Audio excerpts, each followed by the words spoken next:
કોડીનાર ખાતે અલ મુસ્તાન charitable trust દ્વારા છઠ્ઠો સમૂહ શાદી સમારોહ યોજાયો હતો। સમૂહ શાદીમાં કોડીનાર તેમજ આસપાસના વિસ્તારમાંથી મોટી સંખ્યામાં હિન્દુ તેમજ મુસ્લિમ સમાજના આગેવાનો તેમજ નાગરિકો હાજર રહી નવ દંપતીઓને આશીર્વાદ પાઠવ્યા હતા। કોડીનાર ખાતે આવેલ અલ મુસ્તાન ચેરિટેબલ ટ્રસ્ટ દ્વારા દર વર્ષની જેમ આ વર્ષે પણ છઠ્ઠો સમૂહ શાદી સમારોહનું ભવ્ય રીતે આયોજન કરવામાં આવ્યું હતું। આ સમૂહ શાદી સમારોહમાં કુલ 21 જોડાઓએ નિકાહ પડી પોતાના દાંપત્ય જીવનની શરૂઆત કરી હતી। સમૂહ શાદી समारोहની શરૂઆત કુરાન શરીફની તિલાવતથી કરવામાં આવ્યા બાદ તમામ જોડાના નિકાહ વિધિવત રીતે સંપન્ન કરવામાં આવ્યા હતા। આ તકે ગુજરાત વકફ બોર્ડના સભ્ય અને કોડીનારના મુસ્લિમ અગ્રણી નિશાનભાઈ નકવીએ અલ મસ્તાન ટ્રસ્ટની કામગીરીને બિરદાવી સમાજમાં શિક્ષણ બહુ જરૂરી હોય હવે એજ્યુકેશન વધારવા ધ્યાન આપવા જણાવી મુસ્લિમ સમાજમાં એમડી ડ્રગ્સ સહિતના વ્યસનોના વધતા દૂષણ સામે ચિંતા વ્યક્ત કરી હતી।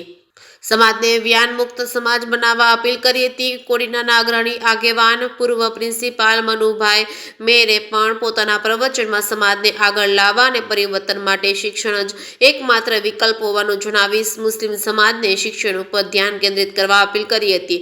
સમૂહ શાદીમાં દરેક નવ દંપતીને ઘર વખરીનો સામાન, કપડાં, બેડ, ગાદલા, પંખા, વાસણો સહિત કુલ 87 જેટલી જીવન જરૂરિયાતની તમામ સામગ્રી ભેટ રૂપે આપવામાં આવી હતી। સમારોહના અંતે ખાસ દુઆ કરી હતી। તમામ નવ દંપતીઓને સુખી દાંપત્ય જીવન માટે શુભકામના પાઠવવામાં આવી હતી। જે કે સિંહ ગુજરાતી સાથે સબીર સેલોત, કોડીનાર।